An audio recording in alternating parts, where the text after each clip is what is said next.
Time to turn attention to some financial matters, and depreciation of the cedi against major trading foreign currencies has some ripple effects on Ghana's economy. One such effect is on the foreign currency debt component, or simply put, what we borrow externally.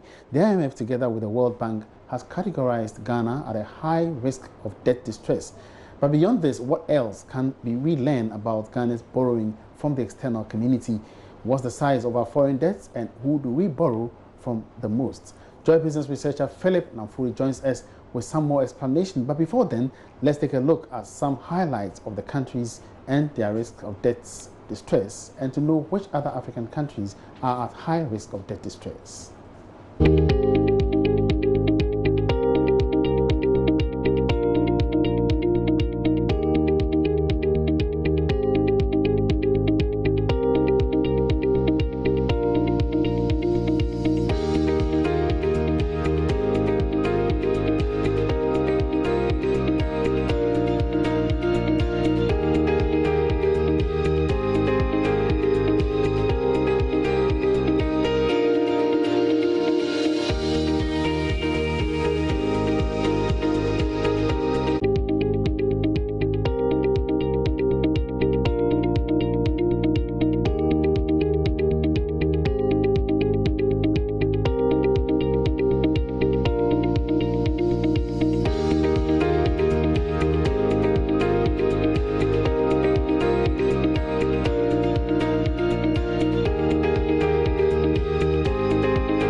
So these are some African countries classified as high risk distressed countries.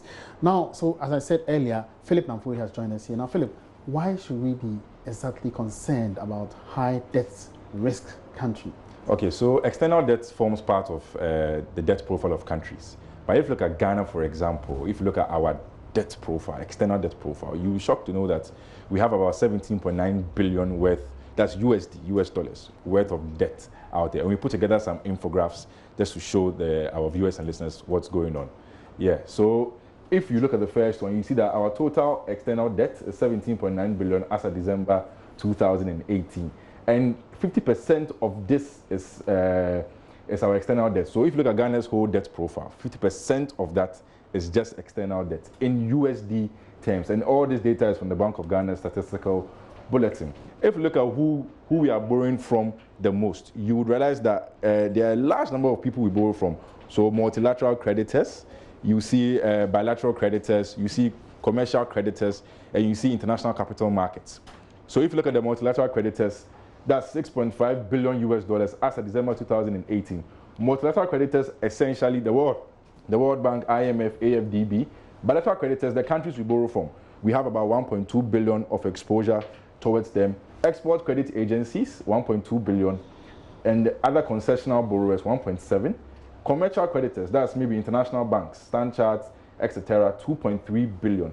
And most importantly, international capital markets, 5 billion US dollars. So if you look at the range, the people who borrow from the most are the multilateral creditors. That's the AFDB, IMF, World Bank, and followed by the international capital markets. So when we are going out and we're issuing our Euro bonds and all that, then it becomes part of the people we borrow from. So all this put together makes up the 17.9 billion we have garnered from the external community.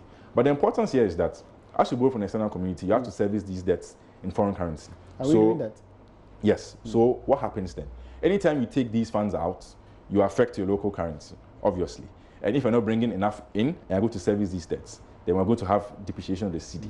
So anytime we are servicing our debts in foreign currency, we have to make sure that there's enough on hand to ensure that we don't depreciate the cedi too much. And if you look on this, you realize that debt service as a percentage of exports and goods and services is 12.38%.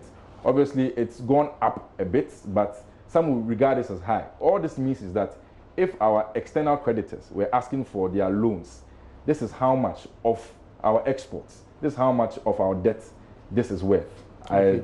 And if you look at debt service as a percentage of GDP, it's just 0.35%. Debt service is how much we are paying on interest loans, etc., as a percentage of the total value of the economy. So you see that external debt's really high, and it must be done well. So what exactly is Ghana's, size of its external debt, and which country or which areas do we borrow from most? So that's 17.9 billion is the size, and we borrow most from the multilateral creditors. That's e.g. the World Bank, AFDB, followed by the international financial markets, Emmanuel. And what's the way forward? What's the way forward is to reprofile our debt and ensure that what we are borrowing for, we're using it for productive purposes so that we can pay back in the future.